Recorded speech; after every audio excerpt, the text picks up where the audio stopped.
घर के सारे लोग शादी में गए हुए थे। मैं और मेरा 18 साल का देवर दोनों ही घर पर अकेले थे। मैं अपने कमरे में सो रही थी कि मेरा देवर दरवाज़ा खटखटाने लगा। मैंने दरवाज़ा खोला तो वो मेरे गले लग गया और मुझे कस कर पकड़ लिया। कहने लगा, भाभी, मुझे अकेले सोने से डर लगता है, मुझे अंधेरे से डर लगता है, प्लीज़ मुझे अपने साथ सुला लीजिए। मैंने उसे बच्चा समझकर अपने साथ सुला लिया। कुछ देर बाद मेरी आंखें खुली तो मेरे होश उड़ गई। आर्जियों की मेरा देवर पीछे से मेरा नाम प्रिया है। शादी के 1 महीने बाद ही मेरे पति दूसरे देश चले गए। मेरे पति के एक बहन और एक भाई था। बहन की शादी हो चुकी थी और देवर 18 साल का लड़का था। मेरे देवर का नाम अमन था। वो तो 18 साल का, लेकिन अपनी चाल और उसके ऊंचे कद की वजह से बड़ा लगता था। मैं शाम को उसके कमरे में चली जाती और उसके साथ बातें करती। बहुत जल्द वो मेरे साथ घुल मिल गया। वो मेरे कमरे में भी बिना बताया जाया करता था। एक दिन मैं उसके कमरे में गई तो वह टीवी देख रहा था।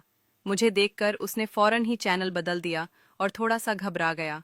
मुझे कुछ शक सा होने लगा कि वो टीवी पर ऐसा क्या देख रहा था जो मुझे देखकर ही उसने चैनल बदल दिया, और वह ऐसे देख रहा था जैसे मैंने उसकी कोई चोरी पकड़ ली हो। मैंने उसे प्यार से पूछा, तुम टीवी पर क्या देख रहे थे? मेरे सवाल पर वो थोड़ा सा परेशान हो गया और सर को ना में हिलाने लगा। कहने लगा, कुछ नहीं, इस वक्त टीवी पर कार्टून चल रहे थे। मैंने कहा, जो चैनल तुम देख रहे थे वो फिर से लगाओ। उसने अपना ध्यान नीचे कर लिया और वो चैनल लगा दिया जो वो देख रहा था। मैंने वो देखते ही अपनी आंखें बंद कर ली। मैंने गुस्से से अमन की तरफ देखा और कहा, तुम ये देखते हो टीवी पर, बताऊं रात को तुम्हारे भाई को? वो मेरे गुस्से से घबरा गया और डर के मारे सिर हिलाने लगा। प्लीज भाभी, भाई से कुछ मत कहिए। मैंने कहा, तुम इतनी डरावनी मूवी देखते हो, रात को सोते हुए तुम्हें डर नहीं लगता क्या? मैं तो देखकर ही डर गई थी।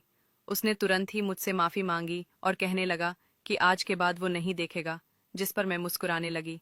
मैंने कहा, मैं तुम्हारे भाई को नहीं बताऊंगी, तुम्हें डरने की जरूरत नहीं है।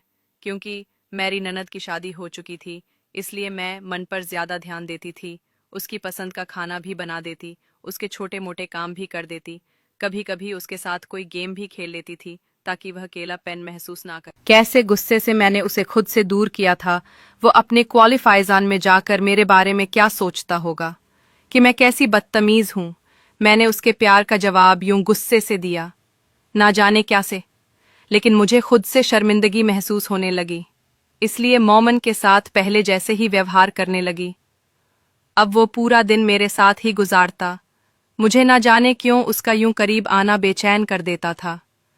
मुझे लगता था कि जैसे कुछ गलत हो जाएगा। मेरे अंदर कोई मुझे ये कहता कि ये सब कुछ ठीक नहीं है, लेकिन मेरे अंदर का शैतान मुझे ये समझाने लगा कि फिक्र नहीं करो, वह एक छोटा सा बच्चा है, तुमसे प्यार करता है, तुम्हें अपनी बड़ी बहन समझता है, तुम्हें भी ऐसा ही सोचना चाहिए। मैं देखने में काफी खूबसूरत थी और मेरा जिस्म सुडौल था, लेकिन जब वह मेरे साथ खड़ा होता तो वो मुझसे 2-3 इंच बड़ा ही लगता था। जब वह स्कूल से आता तो मैं किचन में खाना बना रही होती, मैं अंदर आते ही मुझे पीछे से गला लगा लेता।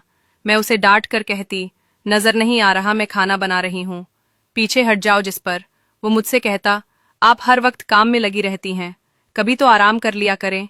मेरी बात बदल देता और उसे रोकता था।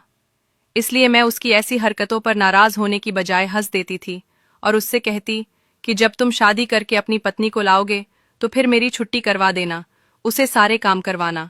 जिस पर वो मुझसे कहने लगा, भाभी, मुझे अपने जैसी खूबसूरत दुल्हन लाकर देना, मुझे बिल्कुल आप जैसी दुल्हन चाहिए, क्योंकि आप मुझे बहुत ही प्यारी लगती हैं।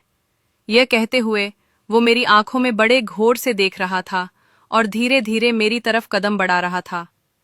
उसकी नजरें मेरे जिस्म पर पड़ रही थीं, जिसकी वजह से मैं बेचैन हो रही थी और मेरे जिस्म में सनसनी दौड़ने लगी। मेरी हालत अजीब सी हो रही थी। मैंने फौरन से अपना दुपट्टा ठीक करिए। मुझे उसकी तारीफ करना कुछ अच्छा नहीं लग रहा था। वो अपने हाथ से मेरा चेहरा छूने लगा। वो मेरे करीब आया और अपने दोनों हाथों से मेरे चेहरे से पसीना साफ करने लगा। मैं डर कर पीछे हो गई। वो मुझसे कहने लगा, अगर मेरे हाथ में होता तो मैं कभी भी आपको एक काम भी ना करने देता, मैं आपको रानी बनाकर रखता। मेरी धड़कनें बहुत ही तेज हो गईं। फिर अचानक से वो मुझसे दूर हो गया और फिर वो फैसिलिटेट्स लगा, भाभी, आप मेरी बहन जैसी हैं, इसलिए मुझे अच्छा नहीं लगता कि आप हर वक्त काम करती रहे। कि अमन को अपने कमरे में बुलाऊं या नहीं, लेकिन मैंने उसे अपने कमरे में नहीं बुलाया। रात को करीब 8 बजे मेरे कमरे का दरवाजा किसी ने खटखटाया। मैंने दरवाजे जाकर खोला तो सामने अमन खड़ा था। वो कहने लगा, भाभी मुझे बहुत डर लग रहा है, प्लीज मुझे आप अपने साथ सुला लीजिए। मेरे पास कोई और रास्ता भी नहीं था, इसलिए मैंने उसे अपने कमरे में अंदर आने दिया। वो मेरे कमरे में आकर एक तरफ लेट गया और मैं भी दूसरी तरफ लेट गई। अमन सो गया था, पर मुझे नींद नहीं आ रही थी। मैं बस यही सोच रही थी कि अमन मेरे साथ कुछ गलत न कर दे। जब भी अमन कोई हकता करता था तो मैं घबरा जाती थी। ऐसे ही पूरी रात निकल गई, मैं ठीक से सो भी नहीं पाई। सुबह जब अमन उठा तो उसने मुझे देखा और कहने लगा, क्या हुआ भाभी, अब पूरी रात सोई नहीं हो क्या? मैंने कोई जवाब नहीं दिया।